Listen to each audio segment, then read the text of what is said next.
Hello guys, welcome back to my channel. आज मैं आपको एक बहुत इंपॉर्टेंट टॉपिक को समझाने वाली हूँ। आज मैं आपको समझाने वाली हूँ कि आखिर एक महिला के वजाइना में, योनि में जलन, इन्फेक्शन या फिर खुजली क्यों होती है, किस कारण से उन्हें इन समस्याओं का सामना करना पड़ सकता है। अगर आप अपने आसपास देखोगे या फिर अगर आपने आसपास आप पूछोगे तो हर 5 में से एक महिला ने कभी ना कभी अपनी जिंदगी में इस समस्याओं को फेस किया होता है। उनको पता होता है कि जब इचिंग होती है कितनी प्रॉब्लम होती है, जलन होती है, इन्फेक्शन होता है। तो आज की वीडियो में हम समझेंगे कि आखिर इसके पीछे कारण क्या है, किस कारण से महिलाओं में ये समस्या देखने को मिलती है और क्या इसके लक्षण है, किस तरीके से हम इसका बचाव कर सकते हैं। इन सभी चीजों को आज की वीडियो में हम देखेंगे। और ऐसी बहुत सारी महिलाएं हैं जो कि बहुत टाइम से ट्रीटमेंट लेती हैं बट फिर भी उनको कोई भी असर दिखने को नहीं मिलता है। और ये जो समस्या है वो एक 12 साल की बच्ची में भी हो सकता है और एक 60 साल की महिलाओं में भी ये समस्या देखने को मिल सकती है। तो आप किसी भी उम्र के हो तो आप ये नहीं सोच सकते कि नहीं, क्योंकि मेरी उम्र बहुत छोटी है, मैं तो 17-18 की हूँ या फिर मेरी उम्र तो 40-45-50 है तो मुझे इन्फेक्शन क्यों हुआ है, मुझे वजाइना में इचिंग क्यों हो रही है, खुजली क्यों हो रही है। तो ये किसी भी उम्र के लोगों को हो सकता है। ये समस्या बहुत ही आम है। हालांकि जब हम अर्ली स्टेज पे से ट्रीट नहीं करते हैं तो ये समस्या वर्स्ट भी हो जाती है, क्योंकि बहुत सारी ऐसी महिलाएं होती हैं जिनको इन्फेक्शन की प्रॉब्लम होती है बट कुछ ही दिन में अपने आप ठीक हो जाती है। तो अपने आप ठीक हो जाती है तो हम डॉक्टर के पास जाते हैं, कुछ दवाइयों की हेल्प से वो ठीक हो जाती है। बट बहुत सारी ऐसी लेडीज भी होती हैं क्योंकि उन्होंने अर्ली स्टेज पे ध्यान नहीं दिया होता है या फिर और बॉडी में हार्मोनल चेंज होते हैं, जिस कारण से ये समस्या बहुत ही लॉन्ग टर्म के लिए उनके बॉडी में रह जाती है और वो फिर दिक्कत क्रिएट करती है। तो इसीलिए आपको सचेत करना मैं अपनी जिम्मेदारी समझती हूँ। तो आप आज की वीडियो बहुत ही ध्यान से, बहुत ही सावधानी से देखना। देखो आगे सबसे पहले लिखा हुआ है कि लैक्टोबैसिलस एक जीवाणु है। जीवाणु का मतलब होता है बैक्टीरिया। तो लैक्टोबैसिलस एक जीवाणु है जो स्त्रियों की योनि में रहता है। ठीक है, ये एक बैक्टीरिया है, गुड बैक्टीरिया है जो कि हमारी वजाइना में रहता है, जो कि बहुत अच्छी बात है। हमारी बॉडी में गुड बैक्टीरिया रहना बहुत ही अच्छी बात इसलिए है क्योंकि जब हमारी बॉडी में कोई बैड बैक्टीरियाज, कोई बहुत ही बुरा सा यीस्ट इन्फेक्शन डेवलप होता है तो ये गुड बैक्टीरिया उसे मार डालते हैं। इसलिए हमारी बॉडी में गुड बैक्टीरिया रहना बहुत ज़्यादा जरूरी होता है। तो जो लैक्टोबैसिलस है ये हमारे योनि में रहने वाला एक गुड बैक्टीरिया है।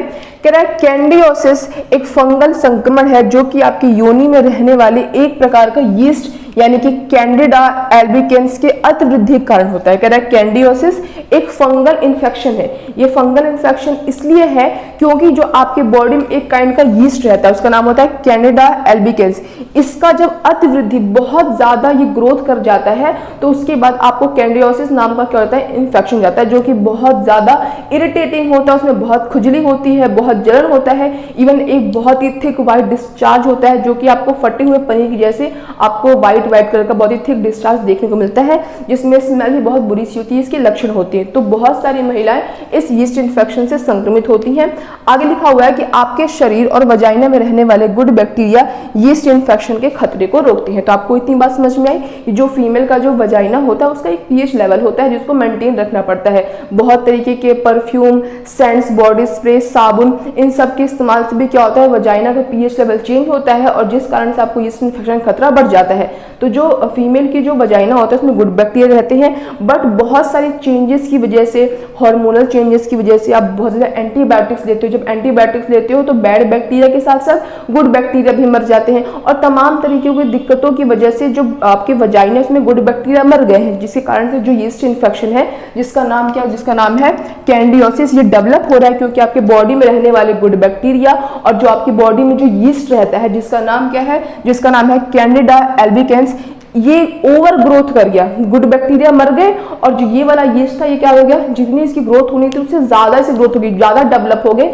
जिस कारण से आपके वजाइना में क्या हो चुका है, इन्फेक्शन, जिसके कारण आपको खुजली हो रही है, जिसके कारण से आपको जलन महसूस हो रही है, जिस कारण से आप इरिटेट हो रहे हो, आपकी बॉडी से, आपके वजाइना से बहुत ही व्हाइट और थिक डिस्चार्ज बाहर रिलीज हो रहा है जो कि आपको दिक्कत दे रहा है। आगे बात करते हैं कि गुड बैक्टीरिया के मरने का कारण क्या होता है, किस कारण से गुड बैक्टीरिया मर जाते हैं। ना कि गुड बैक्टीरिया मरते ना आपको इस इन्फेक्शन का सामना करना पड़ता।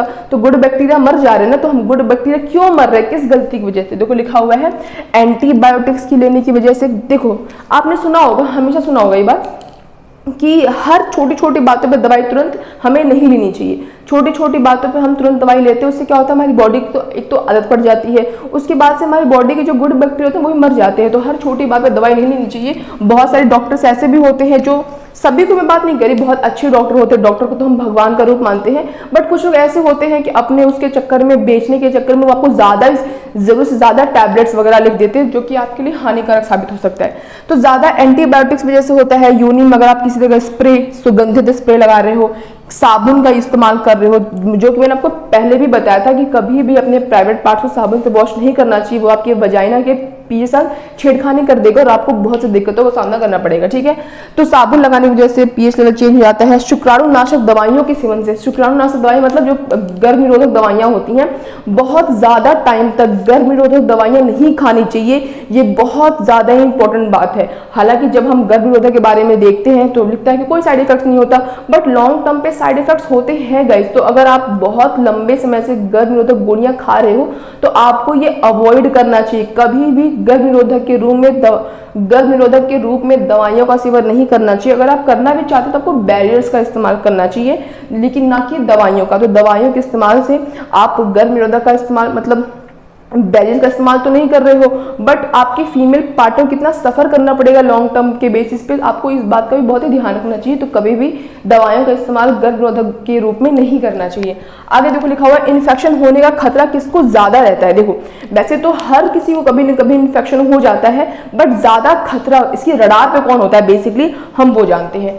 तो लिखा हुआ है हार्मोन असंतुलन, वो फीमेल जिनका बहुत ज्यादा हार्मोन इम्बैलेंस होता रहता है। देखो जो महिलाएं हैं तो उनका हार्मोनल जो चेंजेस होते हैं वो तो लगातार होते रहते हैं, पीरियड्स के पहले होते हैं, पीरियड्स के बाद होते हैं, जब बच्चा गर्भ में होता है तब होते हैं। तो जिस कारण से ये इन्फेक्शन होने का खतरा लगातार बना रहता है। बट ज्यादा खतरा किसको होता है उसकी बात कर रहा है कि जिनका हार्मोन असंतुलन बहुत ज्यादा होता है, जो डायबिटीज से पीड़ित होते हैं, जिनको बूंद बूंद करके पेशाब आने की जो समस्या होती है, बहुत सारे लोगों के ब्लैडर पे दबाव पड़ता है जिसके कारण से उनको बार बार बूंद बूंद पेशाब होता रहता है। जब कोई फीमेल प्रेग्नेंट रहती है तो उस कंडीशन पे क्या होता है, यूरिन लीक हो जाता है, जिसकी वजह से वहां पे गीलापन का माहौल रहता है और आपके शरीर में जो यीस्ट है उसका डेवलप हो जाता है। जो ज्यादा एंटीबायोटिक्स दवाइयों का सेवन करते हैं इन सभी लोगों को यीस्ट इन्फेक्शन होने का खतरा बहुत ज्यादा रहता है। अगर आप इनमें से कोई एक हो तो आपको तुरंत ही सावधानी बरत लेनी चाहिए, सचेत हो जाना चाहिए। अब बात करते हैं लक्षण की कि कैसे जानोगे कि आपको यीस्ट इन्फेक्शन हो रखा है। तो अगर आपको बहुत खुजली हो रही है,